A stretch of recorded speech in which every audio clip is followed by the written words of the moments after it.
Good morning. I'm Carol RINEHART, and I want to talk to us this morning about the high cost of caring in ministry.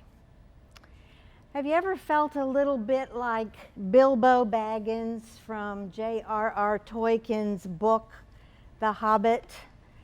Well, Bilbo said that he felt thin, very thin, just like a very little bit of butter on a large expanse of bread. We don't have to be in ministry long before the thinness sets in. We often experience what we call burnout and compassion fatigue. So today I want us to explore what burnout and compassion fatigue look like. What are the symptoms in our physical, emotional, and spiritual lives? What are the consequences of a lack of self-care while we minister to the needs of others around us? And the story of Elijah is instructive in what God did in caring for Elijah when he was at a very low, very vulnerable point in his life. Well, the experts define compassion fatigue as a loss of satisfaction that comes from doing one's job well or job-related stress that outweighs our job satisfaction. And if I were to ask you today, so why did you choose to go into the ministry? Most of you would say, well, God called me to minister to the needs of others. You might tell me that all of us are called to win people to Jesus. And then we also feel that God has gifted us to minister. We are just like all the helpers in Mr. Rogers' neighborhood. You know, that dates me, I'm sure, but Mr. Rogers had helpers. They were the fireman and the policeman, and they all experience vicarious trauma on a daily basis, especially in our current social culture. But in ministry, we also experience things that embed themselves into our soul, and it takes a toll on us emotionally, physically, and spiritually. I love Dr. Seuss. He says, when you're in a slump, you're not much fun, and unslumping yourself is not easily done. We allow ourselves to go down as far as depression, anxiety, all of those things, and hit bottom. It really is a long way up out of the abyss. This is a quote that I think is so profound. The expectation that we can be immersed in suffering and loss on a daily basis and not be touched by it is as realistic as expecting to walk on water and not get wet. Our bodies and our brains actually experience changes from high levels of sustained cortisol use, from high levels of expending adrenaline, from using up the serotonin or the happy juice that's in our brains, that our brain needs. I read that our arteries actually narrow and our immune system is suppressed, so we're going to get sick more often. There are changes actually in our DNA and in the wiring in our brains from stress and compassion fatigue, being burned out. I understand that people in ministry experience far greater PTSD symptoms than post-battlefield soldiers have experienced. We go through the same need to protect ourselves, and we have that feeling that we are living in danger a lot of the time. So how do I know if I'm experiencing these kinds of things? What are some of the signs and symptoms? Well, one of them is I'm just overextended. I have more on my plate than I can take care of in a day. Many of us are bivocational, so we can eat as well as minister. Some of us have unresolved interpersonal relationships in our lives that just kind of add another edge to the angst that we feel. And sometimes this affects our marriage, our relationships. The list goes on. I find myself maybe with a low-level chronic anxiety that I can't quite put my finger on. I go to bed, I can't sleep. If I do sleep, I wake up tired. Sometimes I have a loss of appetite, or I eat too much, or find myself needing other things to help lift me out of the slough of despond, like alcohol or medication. I have an impaired judgment, can't make good decisions. I have less capacity to share for the needy who I have had people in my life that just stuck a straw in me and just sucked me dry. And after a while, you find yourself, I have taken my buggy in the grocery store and gone down a different aisle so I wouldn't see somebody that I knew was going to have to pour their soul out to me right in front of the tomatoes. So sometimes I find myself then working harder but accomplishing less. Well, I grew up with a family of helpers. My grandfather and grandmother got on a boat in the early 1900s. They were called as missionaries to the West Indies. In fact, they took 2 children with them. They had 2 little girls. My father was born in Barbados. He was one of a set of twins. His twin brother did not survive. They actually lost 3 boys over the years of their ministry. My grandfather was an evangelist and a writer, and he was gone a lot. And ministry was his passion. Writing was his passion. So of course, here comes my dad. And he grew up in a home that had those values. So he became a missionary to Jamaica. I went there when I was 6 weeks old. My dad was busy. Oh my goodness, there was always a pastor that needed to talk, something going on. We lived on a very busy mission compound. So I was taught from a very early age.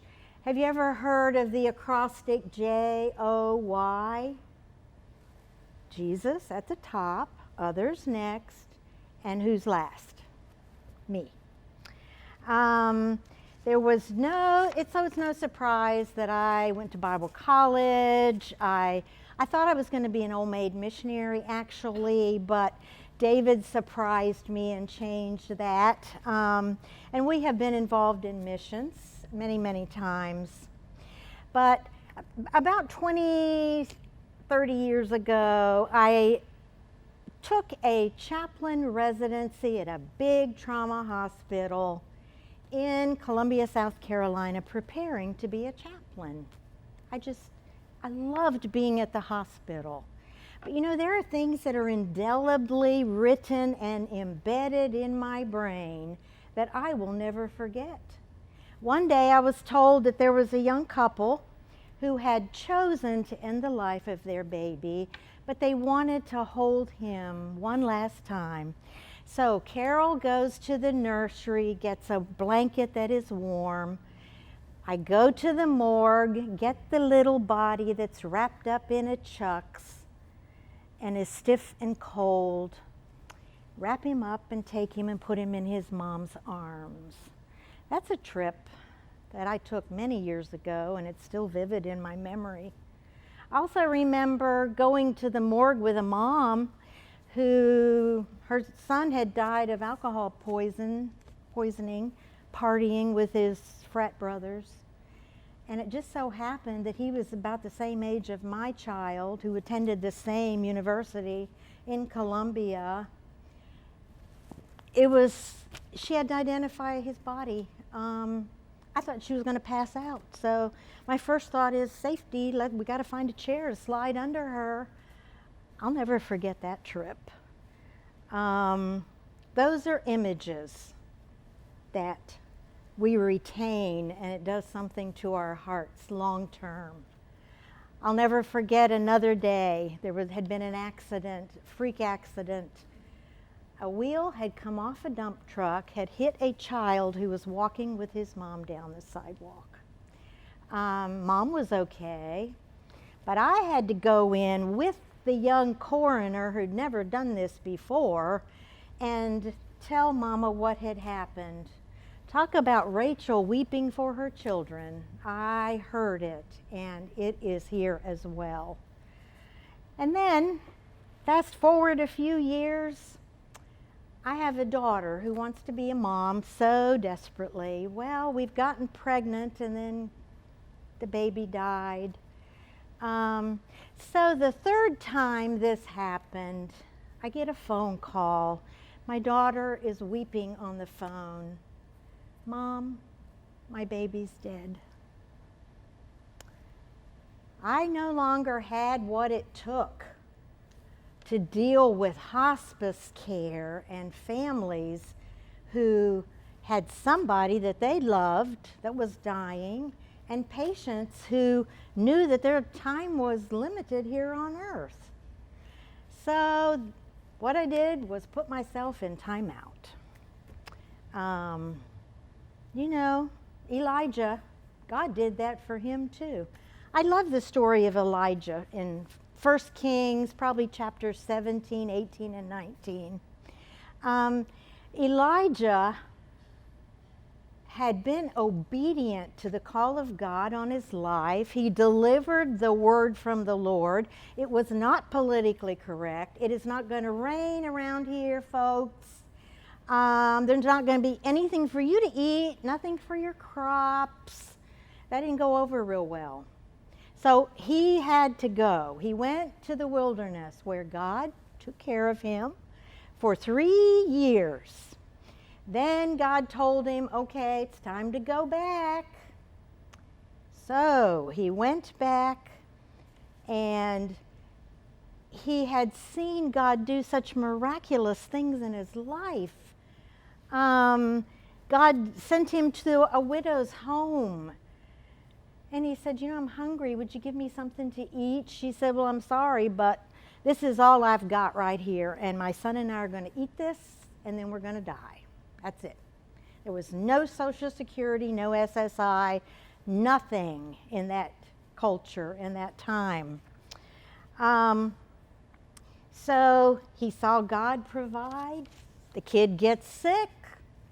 Elijah's able to raise him from the dead. He had been fed by ravens for 3 years. So then he encounters Ahab. Ahab's cheerful greeting is, you troublemaker, you're back again. And so Elijah, his self-esteem, I'm sure, took a nosedive, but he delivered the words from the Lord. So he says, why are you going to halt between two opinions? If God is God, worship him. If Baal is God, worship him. So he called the people together. He laid out the plan. We got 2 bulls here. You choose your bull, dress it, cut it in pieces. I will take the other one and do the same. You call on your God, I'll call on mine. Whichever one answers, he is going to be our God. So the prophets of Baal, they do their thing. They cry out, oh, Baal, answer us. They dance around and jump and do their best to get his attention, but without any success. Well, then it had to have been quite a macabre scene with them cutting themselves and blood everywhere. It was a long morning for Elijah that day. Finally, at noon, Elijah called the people together. He rebuilt the altar of God that had been destroyed by the queen, Jezebel. He also put dug a trench around it. We know the story 3 times. He covered everything with water. So then he prayed at the time of evening sacrifice, "Hear me, O Lord. Hear me, that this people will know you, the Lord, you are God, and will turn their hearts back to you." And of course, we know what happened. Fire fell, consumed, I think this is so interesting, consumed the sacrifice, all the rocks, the wood, and even the water that was present. So we know the false prophets were slaughtered. Ahab was told about the coming rain. We know about the cloud the size of a man's hand. And then Ahab was warned he was going to get wet, and Elijah was so excited that he ran for 20 miles. And then Elijah had expended so much energy. He had been on a major high, repeatedly seen God's power at work in his life, and then the wicked queen threatens his life, and fear sets in. He knew he had to get out of there, so he found himself headed back to the wilderness. No McDonald's, no rest stops. It was a long trip. When he got back, he laid down and he said, "Lord, you just need to let me die. It's all over. I am washed up." Was he suicidal, you think? Who knows? But this is what happened, and I love how God took care of him. He laid down and he went to sleep. You know, Elijah may not have had much sleep that week with everything that was going on. And then God provided food. And then Elijah slept some more. You know, sometimes it's a really spiritual thing to go to bed and rest our bodies that have become taxed because of the busyness, the energy that we expend. Well, then Elijah, he went to the mountain of God, and he heard the still small voice. Boy, that's a good point. Put yourself in time out and listen.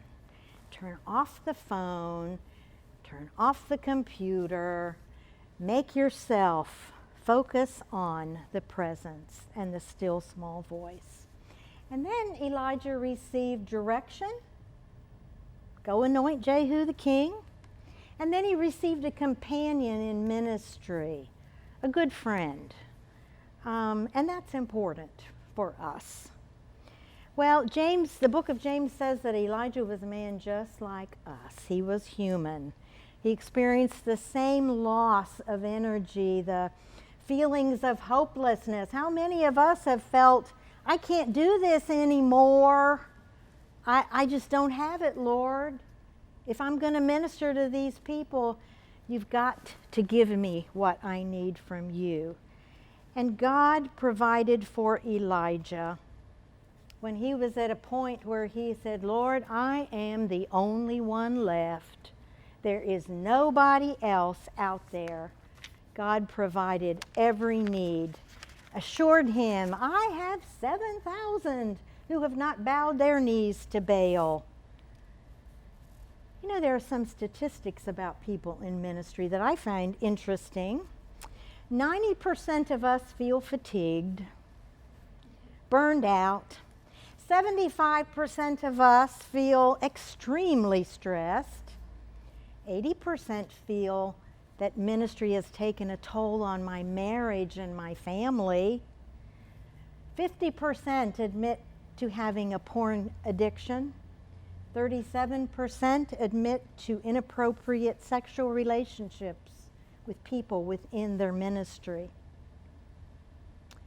So how do we, as shepherds of our flocks, take care of our own body, our own mental health, our emotional health.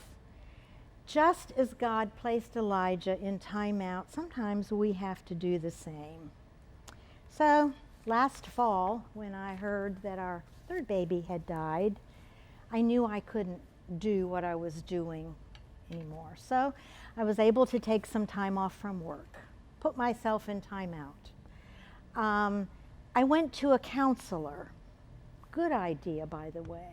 It's not a sign of weakness to go to a counselor. I know that sometimes the church doesn't know what to do with these kinds of issues. But you know, if my body was sick and I had a cancer, I would go to the doctor, I would have the surgery, I would get well. Sometimes our soul gets sick. I was used up. So what are some things we can do to help ourselves combat compassion, fatigue, and burnout? Well, we need to have nurturing relationships that are mutually beneficial, not somebody wanting a new word from the Lord from you today, or somebody. There have been times I haven't answered the phone because I knew it was going to take an hour. That's really okay. We need to focus on the good things that God has done in our lives. Ask God for a new vision, and sometimes God has a new assignment for us, just like he did for Elijah. I want to leave you with Matthew 28:30. Come to me, all you who labor and are heavy laden, I will give you rest. Take my yoke upon you and learn from me. I am gentle and lowly in heart, and you will find rest for your soul. My yoke is easy, my burden is light. Those are the words of Jesus. And you know, if we're walking yoked with Jesus, we're going to keep in step. It's when we don't that we feel the rub and we develop the blisters and the calluses in our spirits. Also, Isaiah 40, verse 31, but they that wait upon the Lord shall, that's a promise, renew their strength. They will run and not be weary. They shall walk and not faint. Also says that we're going to mount up with wings as eagles. Well, I want to leave you with another quote from the great philosopher, Dr. Seuss. He says, you have brains in your head and feet in your shoes. You can steer yourself in any direction you, of course, I put in there, and God choose. You're the one who will decide where to go.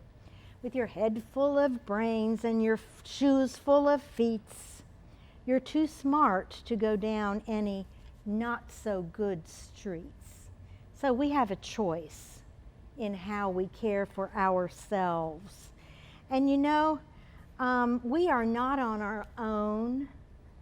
God thinks good thoughts of you and me. He has given us a future and a hope, and it will be a good one. You know, if you were flying on an airplane with, say, a grandchild or a small child, the flight attendant will get up and they will give you all of these boring announcements, won't they? And a part of that information is, in case of the loss of altitude, your oxygen mask will drop down. And what are we told to do first? Put it on ourselves, and then put it on the child. Because if you're not okay and you're not breathing, there's no way that you could help your child to get to a place of safety. Well, let's end this with prayer. Father, you are a good God. You take good care of your children like a good daddy, and yet you give us choices. I ask that today you would give us wisdom on how we take care of ourselves so we can take care of others. I ask that you would help us to be truly yoked with you, that we would take up your light burden instead of our heavy ones, that we will wait upon the Lord to renew our strength, and that we would cast our cares once and for all on you because you do care for us. In the name of Jesus, amen.